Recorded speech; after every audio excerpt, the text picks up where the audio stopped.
बिस्मिल्लाहिर्रहमानिर्रहीम। बेटा आज के लेक्चर में हम सीरीज़ के बारे में पढ़ेंगे। हमने इससे पहले सीक्वेंस को स्टडी किया है। कोई भी सीक्वेंस हो हमारे पास, अगर उस सीक्वेंस का सम ले लिया जाए किसी स्पेसिफिक टर्म तक, ठीक है। लेट्स से आपको एक सीक्वेंस दी जाती है और कहा जाता है कि उस सीक्वेंस की पहली 5 टर्म का सम ले ले, तो जो वो सम आप कैलकुलेट करते हैं उस सम को ही हम नाम देते हैं सीरीज़ का। तो बेसिकली सीरीज़ सम है किसी सीक्वेंस की टर्म्स का एक स्पेसिफिक नंबर तक, एक स्पेसिफिक टर्म्स तक। फॉर एग्ज़ाम्पल, अगर आपके पास एक सीरीज़ है 2, 4, 6, 8 एंड सो ऑन, इसकी तमाम टर्म्स का हम सम ले लें, ठीक है। अगर तमाम टर्म्स का सम लेंगे, क्योंकि ये कॉन्टीन्यूसली चलती जा रही है, तो हम कहेंगे कि ये सम टिल इन्फिनिटी है। लेकिन यहाँ पर जो हमारी डिस्कशन है वो किसी पार्टिकुलर नंबर तक है, ठीक है। तो लेट्स से हम कहते हैं कि ये जो सीरीज़ है हम इसकी पहली 5 टर्म का सम ले लेते हैं, ठीक है। जो टर्म्स लिखी हैं A1, A2, A3, A4, A5, यानी कि पहली टर्म और ये आखिरी टर्म A5। तो ये सम कैलकुलेट करने के लिए हमें ये फार्मूला हेल्प आउट करता है, sum of indicated terms. Indicated term यहाँ पर n की शक्ल में रिप्रेजेंट की जा रही हैं। n की वैल्यू यहाँ पर अगर हम एग्जांपल के थ्रू देखें तो n की वैल्यू यहाँ पर 5 हो जाएगी। बेसिकली हम इसे लिख सकेंगे S5। इधर भी n की जगह पर 5 आ जाएगा। इस एग्जांपल को फॉलो अप करते हुए divided by 2 as it is. Sequence की पहली टर्म हमें अगर पता हो A1, तो उस पहली टर्म की वैल्यू इंसर्ट करेंगे, और अगर सीक्वेंस की लास्ट टर्म पता है तो उस लास्ट टर्म की वैल्यू इंसर्ट करेंगे। यहाँ पर वो लास्ट टर्म A5 है, A5 की वैल्यू 10 है, ठीक है। तो इन सब दोनों का सम करें। जब आप सम करेंगे तो सम की वैल्यू आ जाएगी यहाँ पर 12। 5/2 से इसी तरह डिवाइड हो रहा है, कैंसिल आउट कर ले 6, तो 5 मल्टीप्लाई बाय 6 आंसर आ जाएगा 30। तो अब देखें, आप मैन्युअली सम करके देख लें। 2 + 4 6, 6 + 6 12, 12 + 8 20, 20 + 10 30, ठीक है। तो बेसिकली ये जो हमने फार्मूला ड्राइव किया है, ये फार्मूला हमारी मदद करता है कि किसी भी सीक्वेंस की टर्म्स का सम करने पे। पर इसके लिए भी एक शर्त है। ये जो फार्मूला आप इस्तेमाल करेंगे, ये फार्मूला सिर्फ तभी वर्किंग है जब आपकी सीक्वेंस अरिथमेटिक प्रोग्रेशन हो। अरिथमेटिक प्रोग्रेशन को हम पहले भी डिस्कस कर चुके हैं कि एक ऐसी सीक्वेंस जिसमें हर 2 टर्म के दरमियान जो डिफरेंस है वो सेम हो। जैसे यहाँ पर है 4 में से 2 माइनस करें 2, 6 में से 4 माइनस करें 2, 8 में से 6 माइनस करें 2, 10 में से 8 माइनस करें 2, यानी कि हर एक के दरमियान कॉमन डिफरेंस सेम है, ठीक है। तो फिर सीरीज से हमारी क्या मुराद हो गई? The sum of N indicated number of term. जैसे ये इंडिकेटेड नंबर था ना, पहली 5 टर्म का सम था, जैसे अभी हमने एग्जाम्पल में कैलकुलेट किया है। In a sequence is called series. और कैलकुलेशन के लिए जो सबसे इजी फार्मूला है वो है Sn = n/2 A1 + An, ठीक है। अब ये जो हमारा जनरल फार्मूला है, अक्सर ये होता है कि हमें पहली टर्म तो पता होती है, लेकिन लास्ट टर्म क्या जा रही है उसके बारे में हमें आइडिया नहीं होता। अगर लास्ट टर्म के बारे में हमें आइडिया नहीं है तो देन हम कैसे सम कैलकुलेट कर सकते हैं, उसके लिए भी एक फार्मूला देख लेते हैं, ठीक है। हमारा जनरल फार्मूला था यहाँ पर Sn = n/2 A1 + An। जैसे कि अभी मैंने कहा कि ये फार्मूला तभी लग सकता है कि जब आपकी जो सीक्वेंस है वो एक अरिथमेटिक प्रोग्रेशन हो। तो अगर वो अरिथमेटिक प्रोग्रेशन है तो अरिथमेटिक प्रोग्रेशन में nth टर्म को कैलकुलेट करने के लिए हमारे पास एक फार्मूला था। वो फार्मूला ये था An = A1 + n-1 D, ठीक है। यहाँ पर क्या करें, An को रिप्लेस कर दें, An की जगह ये फार्मूला इंसर्ट कर दें, तो Sn की वैल्यू आ जाएगी sum till n terms divided by 2। A1 की जगह A1 ही रहेगा, जबकि An की जगह आ जाएगा A1 + n-1 D। यहाँ पर n/2 इसी तरह A1 की जगह लिख सकते हैं 2A1 + n-1 D, ठीक है, अब ये जो फार्मूला हमारे पास बनकर आया है, ये फार्मूला भी सम ही कैलकुलेट करता है इंडिकेटेड टर्म का। लेकिन इस फार्मूले में क्या बेनिफिट है हमें कि अगर हमें आखिरी टर्म नहीं पता तो आखिरी टर्म ना पता होने पर हम ये फॉर्म इस्तेमाल कर सकते हैं। ये फॉर्म सिर्फ किस इन्फॉर्मेशन से चलेगी, A1 पता हो, D की वैल्यू पता हो, तो इजीली हम ये कैलकुलेट कर सकेंगे कि जो भी दी गई सीक्वेंस है उसकी पहली 10 टर्म, पहली 15 टर्म या जितनी भी टर्म बताई जाएंगी उनका सम निकाला जा सकेगा। ठीक है, अब इससे रिलेटेड क्वेश्चन है एक्सरसाइज नंबर 6.4 में, उन क्वेश्चंस को देखते हैं।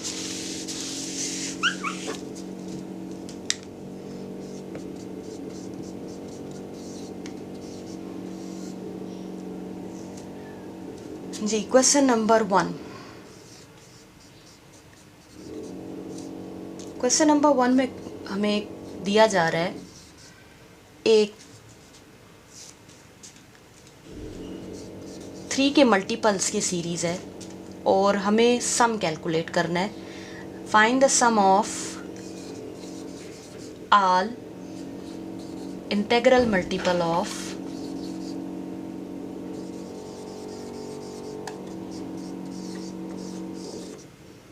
3 between 4 and 97। अब इस क्वेश्चन में देखें तो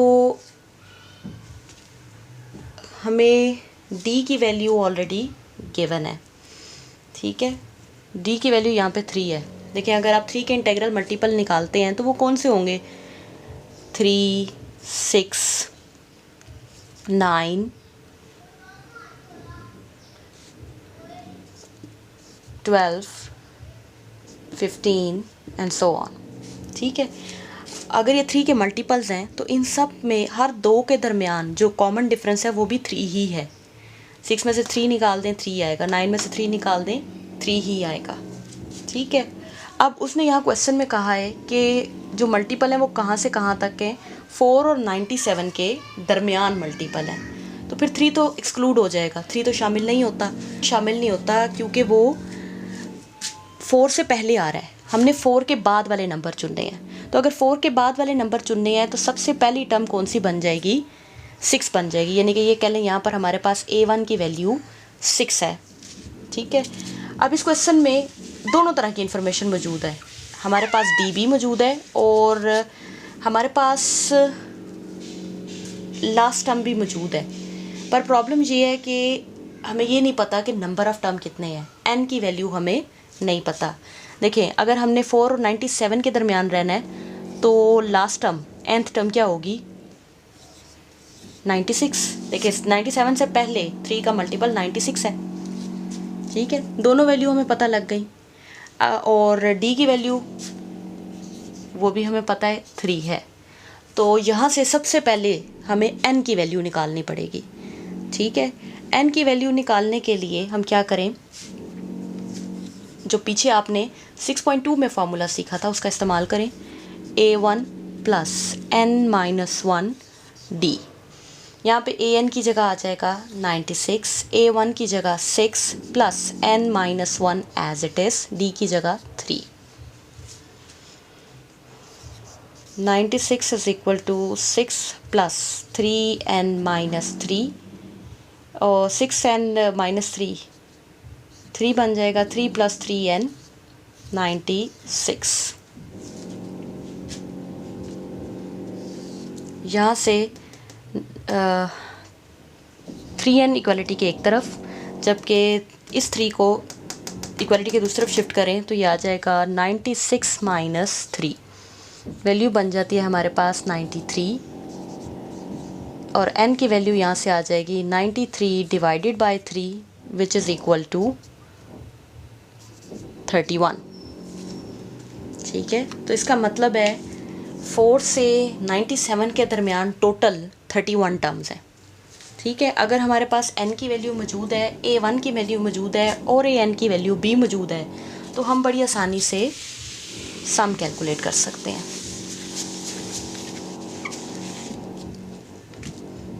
ठीक है, यहाँ से A1 की वैल्यू अब हमारे पास थी 6 और n की वैल्यू जो हमने अभी भी कैलकुलेट की है 31।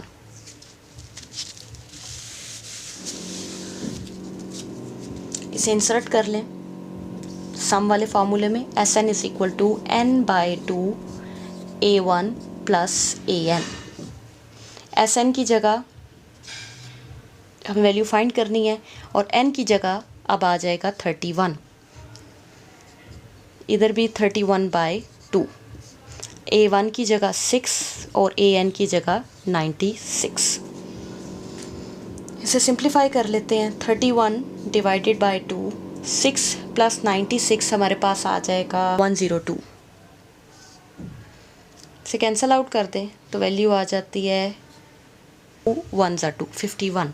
51 को 31 से मल्टीप्लाई करें सम 31 निकालने के लिए। सम टिल टर्म्स 31 मल्टीप्लाई बाय 51। जब आप इसे मल्टीप्लाई करेंगे तो मल्टीप्लाई करने पर हमारे पास वैल्यू आ जाएगी 1581 और ये हमारा रिक्वायर्ड आंसर है।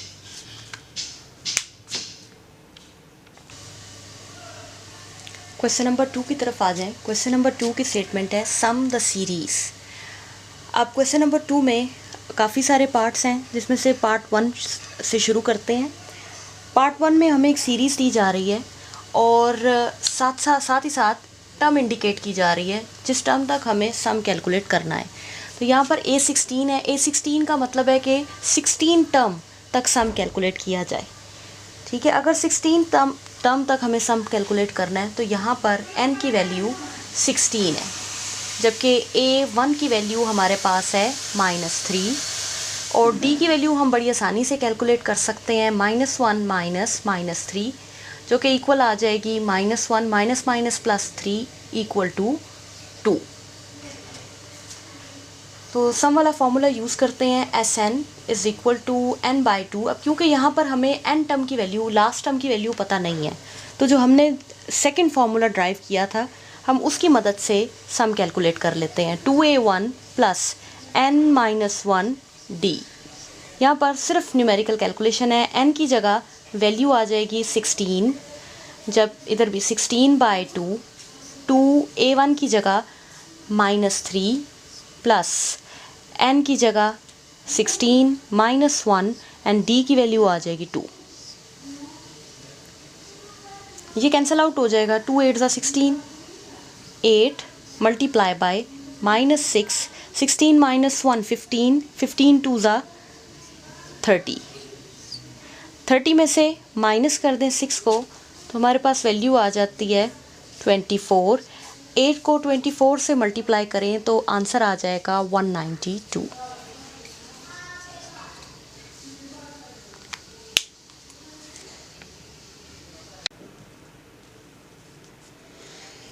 जी, क्वेश्चन नंबर 2 के पार्ट 2 को देखते हैं।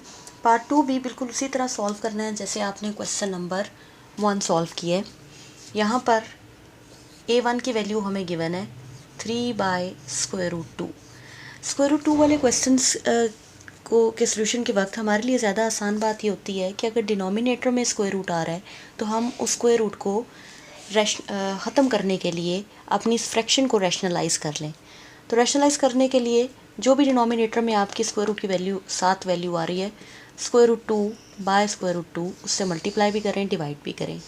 ऐसा करने से ये वैल्यू बन जाएगी हमारे पास 3√2 ऊपर, जबकि नीचे √2 का स्क्वायर आ जाएगा। स्क्वायर रूट को कैंसिल कर देंगे, यहाँ पे हमारी वैल्यू आएगी 3√2/2। उसके बाद D की वैल्यू देखनी है।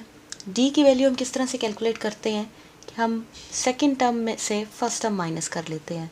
Second term 2√2 minus 3/√2।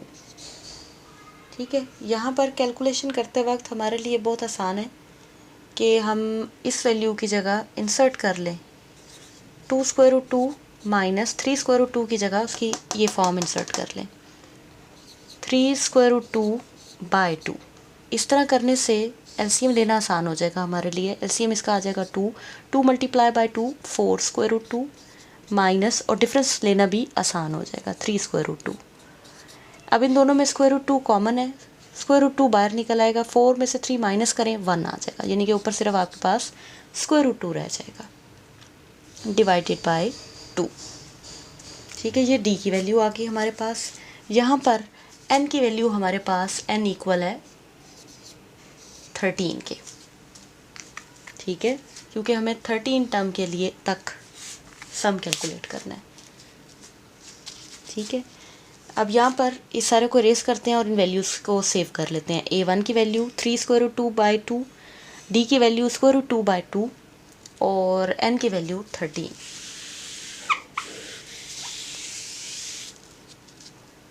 इन सब वैल्यू को इंसर्ट करते हैं अपने फॉर्मूलाई में। S N is equal to N over 2 2A1 plus n minus 1 D. n की जगह आ जाएगा 13, यहाँ पर 13 by 2, 2 as it is. A1 की जगह आ जाएगा हमारे पास 3 square root 2 divided by 2 plus n की जगह 13 माइनस 1 और d की जगह आ जाएगा स्क्वायर रूट 2 बाई 2।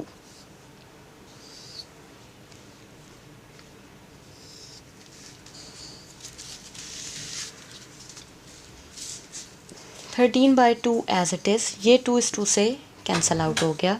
यहाँ पर वैल्यू आ जाएगी 3 स्क्वायर रूट 2 प्लस 13 में से 1 माइनस कर दें 12 स्क्वायर रूट 2 बाई 2, ये कैंसल हो जाएगा, 6 आ जाएगा। 13 by 2 as it is, 3 square root 2 plus 6 square root 2, यहाँ से देखें स्क्वायर रूट 2 दोनों में कॉमन है, उसे बाहर निकाल लेंगे। 3 प्लस 6 हमारे पास आ जाएगा 9, तो वैल्यू बन जाती है यहाँ पे 13 बाई 2 9 स्क्वायर रूट 2।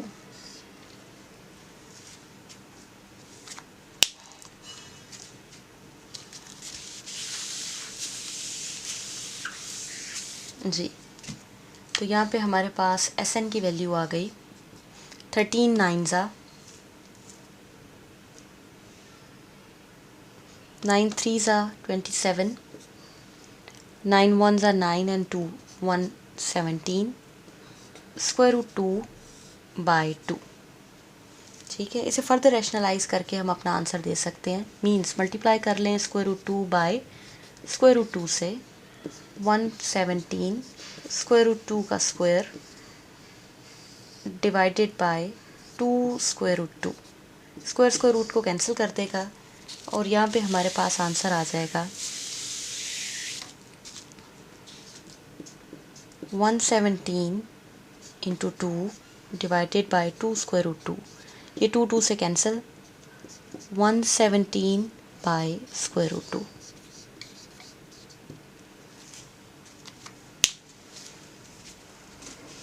इसी तरह जिस तरह हमने ये क्वेश्चन सॉल्व किया है, बिल्कुल इसी तरह क्वेश्चन नंबर 2 का पार्ट नंबर 3 और पार्ट नंबर 4 है।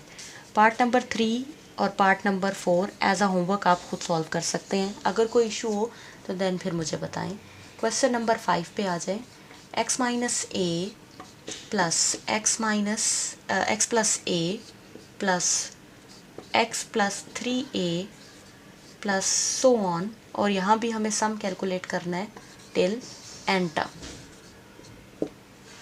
ठीक है, यानी कि n की वैल्यू इस क्वेश्चन में हमें n ही दी जा रही है, n e के बराबर है, जबकि a1 की वैल्यू है x माइनस ए और d की वैल्यू हम इस तरह से निकाल सकते हैं x प्लस ए में से माइनस कर दें x minus a, x plus a as it is minus bracket open होगी तो अंदर साइन चेंज हो जाएगा प्लस ए, यहाँ से प्लस और minus cancel, a plus A 2a, value आ गई हमारे पास d की।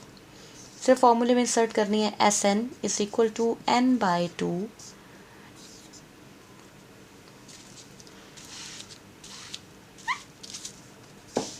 2a1 plus n minus 1 d। जब वैल्यूज़ में फॉर्मूले में ये वैल्यू इंसर्ट करेंगे तो n की जगह n ही रहेगा, 2 इसी तरह a1 की जगह आ जाएगा x माइनस ए प्लस n-1 और d की जगह आ जाएगा 2a।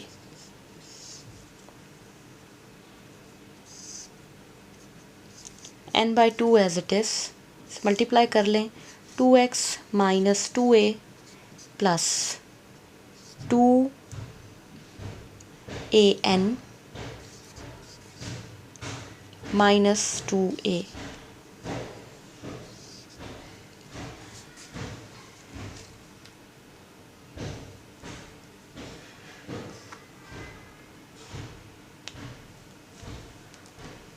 यहाँ से देखें इन तमाम वैल्यूज़ के साथ 2 आ रहा है, हम 2 कॉमन निकाल सकते हैं।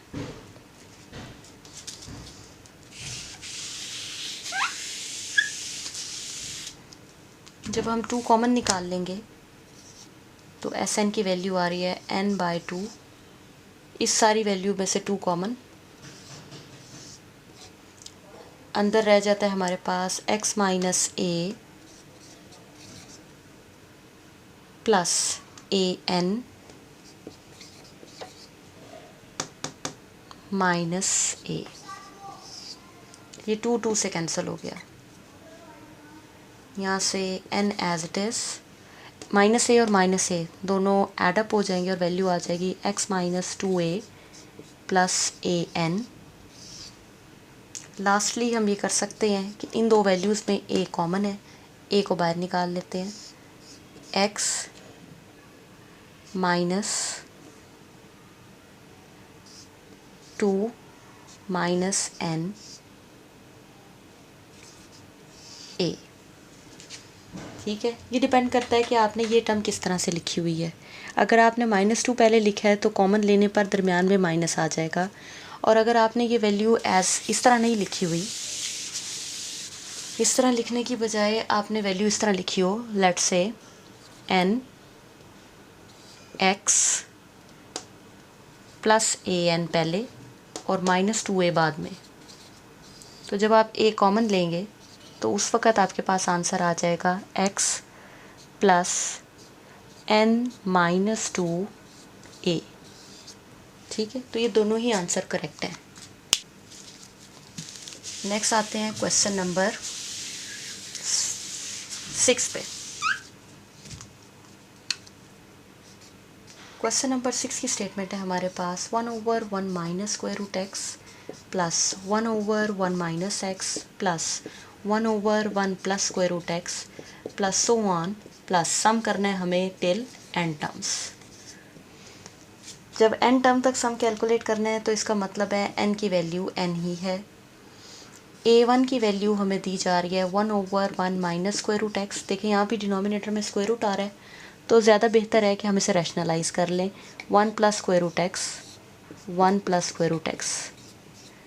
ठीक है, इस तरह की रैशनलाइजेशन आपने ऑलरेडी अपनी प्रीवियस क्लासेस में सीखी हुई है, 9th क्लास में स्पेशली, कि जब भी हमारे पास सर्ड की शक्ल में वैल्यू आ रही होती है तो हम क्या करते हैं, जो भी सर्ड दी जाती है उसका साइन चेंज करके उसी से मल्टीप्लाई और डिवाइड कर लेते हैं।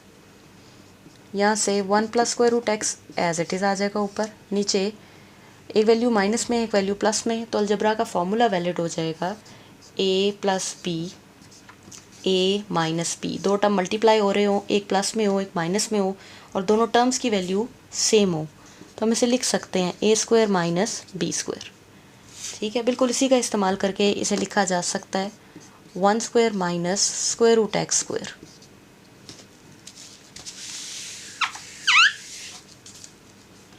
स्क्वायर स्क्वायर रूट से कैंसिल हो जाएगा, वैल्यू आ जाएगी 1 plus square root x by 1 minus x। तो a1 के लिए हमारे लिए ये वैल्यू ज़्यादा सूटेबल है। ठीक है, a1 कैलकुलेट करने के बाद d कैलकुलेट कर लेते हैं। a1 की वैल्यू साइड पे लिख लें। a1 is equal to 1 plus square root x by 1 minus x। ठीक है, नेक्स्ट d की वैल्यू पर आ जाए। d की वैल्यू निकालने के लिए हम क्या करते हैं, इस वैल्यू में से, सेकंड वैल्यू में से फर्स्ट वैल्यू को माइनस कर दें, यानी कि 1 माइनस x में से अब माइनस कर देंगे 1 minus square root x।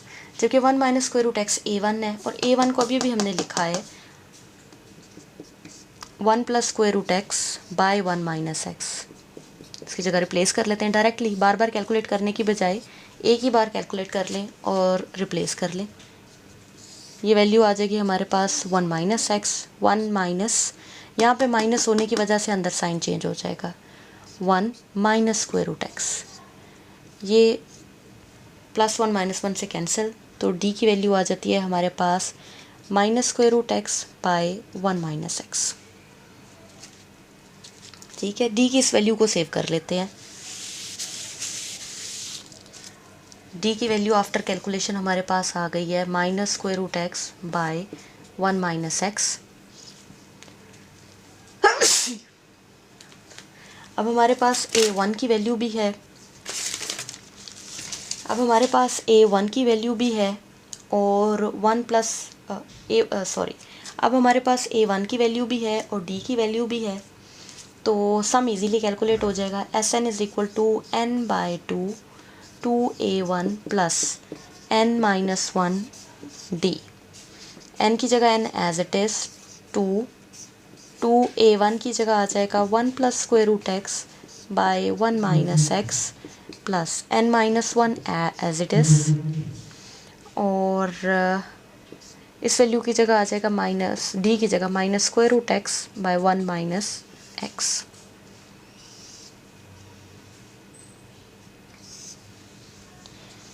n by 2 as it is. देखिए ये सम दो टर्म्स आ रही हैं, एक ये टर्म और एक ये टर्म, दोनों के डिनोमिनेटर में वैल्यू है हमारे पास 1 माइनस एक्स। तो जब आप एलसीएम लेंगे तो एलसीएम आ जाएगा 1 माइनस एक्स, जबकि ऊपर जो दो वैल्यूज़ हैं वो एज इट इज़ आ जाएंगी। ऊपर हमारे पास वैल्यू है 2 1 प्लस स्क्वायर रूट एक्स, यहाँ से देखें plus minus minus n minus 1 square root x.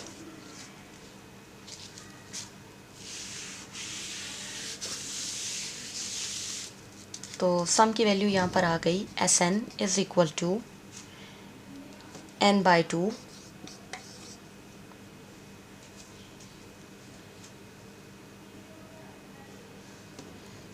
इसे ओपन कर लेते हैं, 2 plus 2 square root x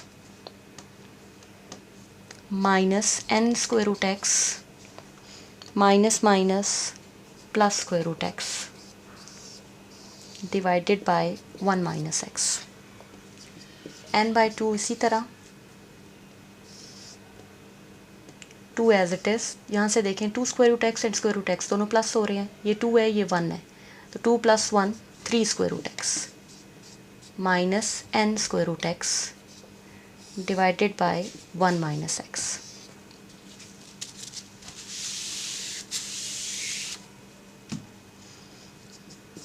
n by 2 इसी तरह 2 प्लस, इन दोनों में से स्क्वायर रूट एक्स कॉमन लिया जा सकता है, 3 minus n square root x divided by 1 minus x. और यही हमारा रिक्वायर्ड आंसर है। जिस तरह हमने क्वेश्चन नंबर 6 सॉल्व किया है, बिल्कुल उसी तरीके से क्वेश्चन नंबर सेम मेथड से क्वेश्चन नंबर 7 भी आपने सॉल्व करना है। अगर इनमें कोई इशू हो तो फिर आपने मुझे बताना है। Question number 3, question number 4 and question number 7 आप इजीली खुद सॉल्व कर सकते हैं। नंबर 3, क्वेश्चन नंबर 3 का क्वेश्चन है how many term of the series amount to 65। Basically इस क्वेश्चन में वो हमें कह रहा है कि कितनी टर्म्स का सम किया जाए कि आंसर 65 आ जाए। ठीक है, तो ये जो 65 है ये हमें Sn की वैल्यू गिवन है, यहाँ पर सम बता दिया गया है, सम आ रहा है 65। फर्स्ट टर्म की वैल्यू भी बता दी गई है, A1 है -7। ठीक है, यहाँ से D की वैल्यू भी कैलकुलेट की जा सकती है। D की वैल्यू आ जाएगी -5 -7। सिंप्लीफाई करें तो -5 + 7 वैल्यू आ जाएगी हमारे पास 2। ठीक है, अब हमें यहाँ कैलकुलेट क्या करना है, कैलकुलेट एक्चुअली हमें n करना है, क्योंकि उसने टर्म पूछी है कि कितनी टर्म्स का सम करने पर 65 आ रहा है। ठीक है, तो फार्मूला वही यूज़ करेंगे, Sn is equal to n by 2 2A1 plus n-1 d। यहाँ पर Sn की जगह आ जाएगा 65 इज इक्वल टू n की वैल्यू हमें कैलकुलेट करनी है। 2a1 की जगह आ जाएगा -7 plus n-1 as it is, d की वैल्यू आ जाएगी 2।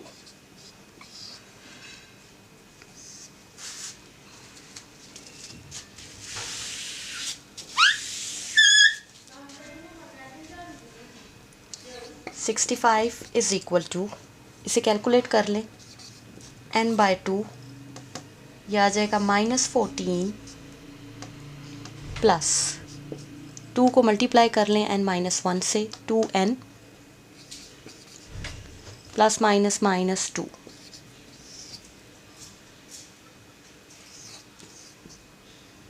ये n/2 यहाँ से देखें, 14 में से 2 -14 -2 मिलकर आ जाएंगे -16 प्लस 2n। यहाँ से देखिए 2 कॉमन लिया जा सकता है।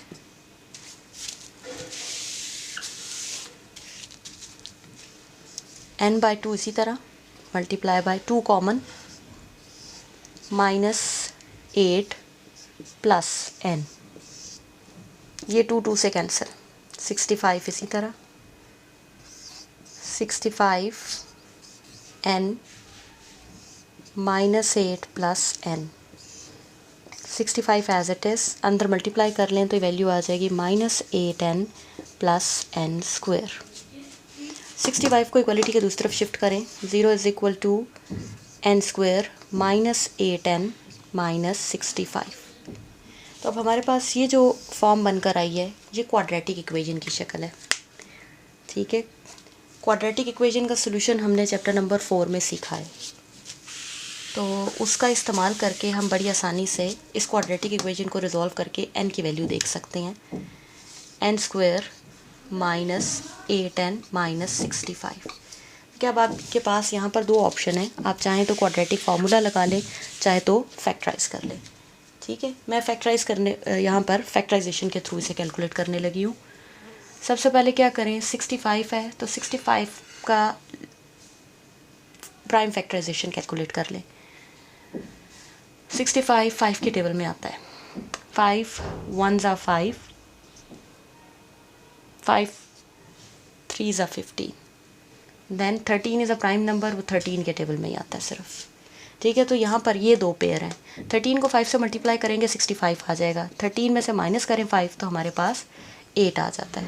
ठीक है, फैक्टराइजेशन का हमने यही रूल सीखा था कि हमने ऐसा पेयर ढूंढना है कि मल्टीप्लाई करें तो ये नंबर आए, जबकि यहाँ पर जो साइन दिया जाए, यहाँ पर डिफरेंस का साइन है, इन दोनों को माइनस करने पर 8 आए। तो इसे लिख सकते हैं n square -13 -5n -65, n square -13n plus 5n -65। इन दोनों में से n कॉमन निकाल लें, n -13 प्लस इन दोनों में से 5 कॉमन आ जाएगा, n -13। दोनों में देखें n -13 कॉमन है, n -13 इक्वल्स टू 0, साथ साथ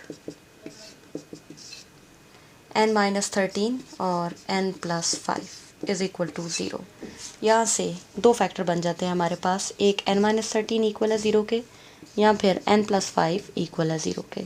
यहाँ से n की वैल्यू आ जाएगी +13, -13 इधर आ जाके 0 में ऐड होगा, +13, जबकि इधर से n की वैल्यू आ रही है -5। तो डेफिनेटली जब हम टर्म्स को काउंट करते हैं तो काउंटिंग हमेशा पॉजिटिव नंबर से की जाती है, 1 2 3 सो ऑन, कभी हम नेगेटिव नंबर इन्वॉल्व नहीं करते। ठीक है, और यही हमारी डेफिनेशन भी थी सीक्वेंस की, कि सीक्वेंस में हमने जो फर्स्ट सेट के एलिमेंट लिए होते हैं, नंबर ऑफ़ टर्म्स लिए होती हैं, वो हमेशा पॉजिटिव इंटीजर से आ रहे होते हैं। तो इस वजह से ये हमारा आंसर नहीं हो सकता। ठीक है, इसे हम नेग्लेक्ट कर देंगे। तो हमारे लिए n की वैल्यू यहाँ पर क्या आ जाती है, 13। यही हमारा रिक्वायर्ड आंसर है। ठीक है, इसके बाद इसका पार्ट 2 है, क्वेश्चन नंबर 3 पार्ट 2। पार्ट 2 बिल्कुल सिमिलर वे से सॉल्व करना है। ठीक है, अगर उसमें कोई मसला होगा तो फिर आप मुझे बताएं। इस एक्सरसाइज से हमें इतने ही क्वेश्चन सॉल्व करने थे, आज का लेक्चर यहीं पर एंड होता है। अल्लाह हाफिज़।